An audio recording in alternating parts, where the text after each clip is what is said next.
Hello friends, सामान्य zero से YouTube channel पर आप सभी का स्वागत करता हूं।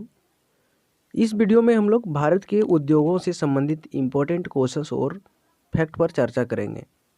तो सबसे पहले बात करेंगे लौह इस्पात उद्योग पर, जिसे आयरन स्टील इंडस्ट्रीज के नाम से भी जानते हैं। देश में पहला लौह इस्पात कारखाना जो कि 1874 ईस्वी में पश्चिम बंगाल के बराकर नदी के किनारे कुल्टी नामक स्थान पर किया गया था।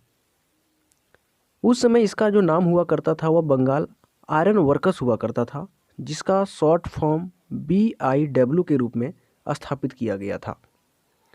बाद में यह कंपनी फंड के अभाव होने के कारण बंद हो गई, जिसके बाद इस पर बंगाल सरकार ने अधिग्रहण कर लिया और इसका नाम बदलकर बंगाल आयरन वर्कर्स रखा। क्या रखा? तो बंगाल आयरन वर्कर्स इसका नाम रख दिया। देश में सबसे पहला बड़े पैमाने का जो कारखाना स्थापित किया गया वह 1907 ईस्वी में तत्कालीन बिहार राज्य में स्वर्ण रेखा नदी घाटी में सांची नामक स्थान पर जमशेदजी टाटा द्वारा स्थापित किया गया था। लेकिन अगर वर्तमान समय की हम बात करें तो जमशेदपुर जो कि सांची नामक स्थान पर स्थापित किया गया है वह स्वर्ण रेखा नदी के किनारे है और यह झारखंड राज्य में पड़ता है। क्योंकि झारखंड जो है पहले बिहार का हिस्सा हुआ करता था, इसलिए तत्कालीन बिहार राज्य में स्थापित किया गया था। आगे बात करेंगे हम लोग स्वतंत्रता के पूर्व स्थापित लौह इस्पात कारखानों की। तो सबसे पहले जो स्थापित किया गया था वह भारतीय लौह इस्पात कंपनी को स्थापित किया गया था। तो भारतीय लौह इस्पात कंपनी इसकी स्थापना 1918 ईस्वी में पश्चिम बंगाल की दामोदर नदी घाटी में हीरापुर, जो कि बाद में इसे बर्नर कहा गया, नामक स्थान पर की गई थी। यहाँ 1922 ईस्वी में उत्पादन शुरू हो गया था। आगे चलकर कुल्टी, वर्णपुर तथा हीरापुर स्थित संयंत्रों को एक साथ मिला दिया गया। तो कौन कौन से मिला दिए गए? तो कुल्टी, बर्नपुर और हीरापुर के जितने सारे संयंत्र थे सभी संयंत्रों को आपस में मिला दिया गया। ठीक है, आगे बात करेंगे Mysore iron and steel workers. और Mysore iron and steel workers की जो स्थापना की गई थी वह 1923 ईस्वी में मैसूर राज्य, जो कि वर्तमान समय की अगर हम बात करें तो कर्नाटक राज्य क्षेत्र का हिस्सा था, कि भद्रावती नामक स्थान पर की गई थी।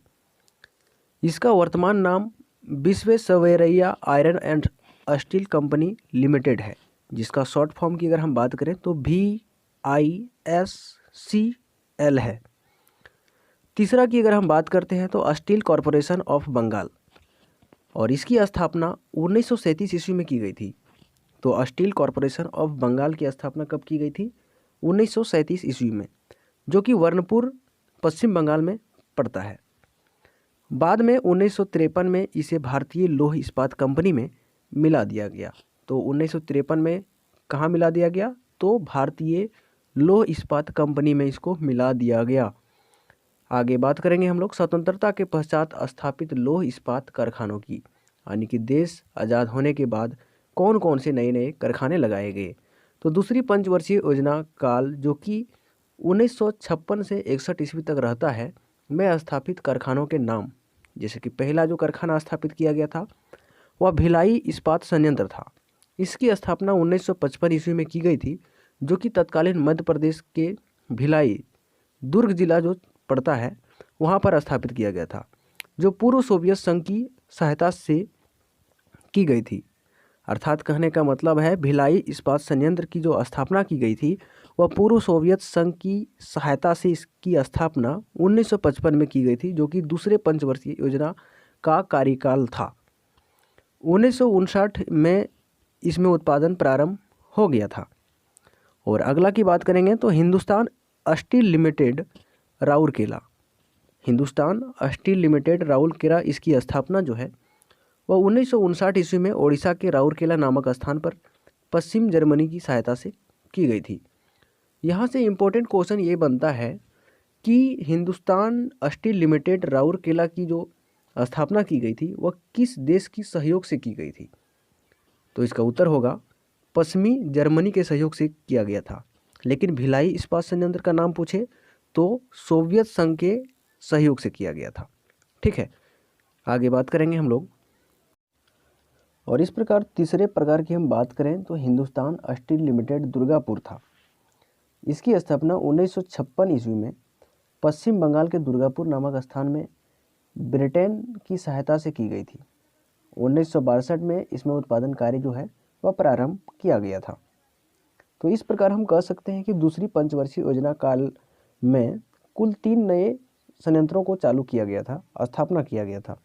पहला था भिलाई इस्पात संयंत्र, जिसकी स्थापना 1955 में किया गया था। दूसरा था हिंदुस्तान स्टील लिमिटेड राउरकेला, जिसकी स्थापना 1959 में किया गया था।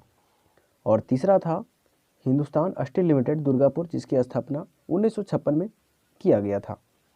आगे हम लोग बात करेंगे तृतीय पंचवर्षीय योजना काल में स्थापित कारखानों के बारे में। जैसे कि सबसे पहले इसमें जो प्रमुख कारखाना था वह बोकारो स्टील प्लांट था, और बोकारो स्टील प्लांट की स्थापना 1964 ईस्वी में तत्कालीन बिहार राज्य के, जो कि अब वर्तमान झारखंड के बोकारो जिला में स्थापित है, जो सोवियत संघ की सहायता से स्थापित की गई थी। यह कई बार क्वेश्चन पूछा गया है कि बोकारो स्टील प्लांट की स्थापना जो है वह किस देश की सहयोग से बनाया गया है, तो सोवियत संघ के सहयोग से बनाया गया है। और इस कारखाने का जो स्थापना है वह तृतीय पंचवर्षीय योजना काल के दौरान 1964 में की गई है। आगे बात करेंगे हम लोग चौथी पंचवर्षीय योजना काल में स्थापित कारखानों के बारे में। तो इसमें जो प्रमुख है वह सलेम इस्पात संयंत्र है। पहला क्या है तो सलेम इस्पात संयंत्र, जो कि सलेम तमिलनाडु स्टेट में पड़ता है। विशाखापत्तनम इस्पात संयंत्र, जो कि आंध्र प्रदेश के विशाखापत्तनम क्षेत्र में पड़ता है, स्थापित किया गया था। और तीसरा है विजयनगर इस्पात संयंत्र, जो कि हासपेट वेलारी जिला, जो कि कर्नाटक क्षेत्र में पड़ता है। अगर इसके बारे में विशेष रूप से बात करें तो स्टील अथॉरिटी ऑफ इंडिया, जिसे सेल के नाम से भी जानते हैं, जो 24 जनवरी 1973 ईस्वी को 2000 करोड़ की पूंजी के साथ भारत इस्पात प्राधिकरण स्टील अथॉरिटी ऑफ इंडिया को भिलाई, दुर्गापुर, बोकारो, राउरकेला, बर्नपुर, सेल्लेम एवं बेसवेसवरैया लौह इस्पात कारखानों को एक साथ मिलाकर संचालन करने की जिम्मेदारी दी गई है। तो किसे दी गई है तो सेल को दी गई है, यानी कि स्टील अथॉरिटी ऑफ इंडिया को दी गई है। आगे हम लोग बात करेंगे वर्ष 2014 में भारत और चीन, जापान तथा यूएस के बाद विश्व का चौथा सबसे बड़ा इस्पात उत्पादक देश है।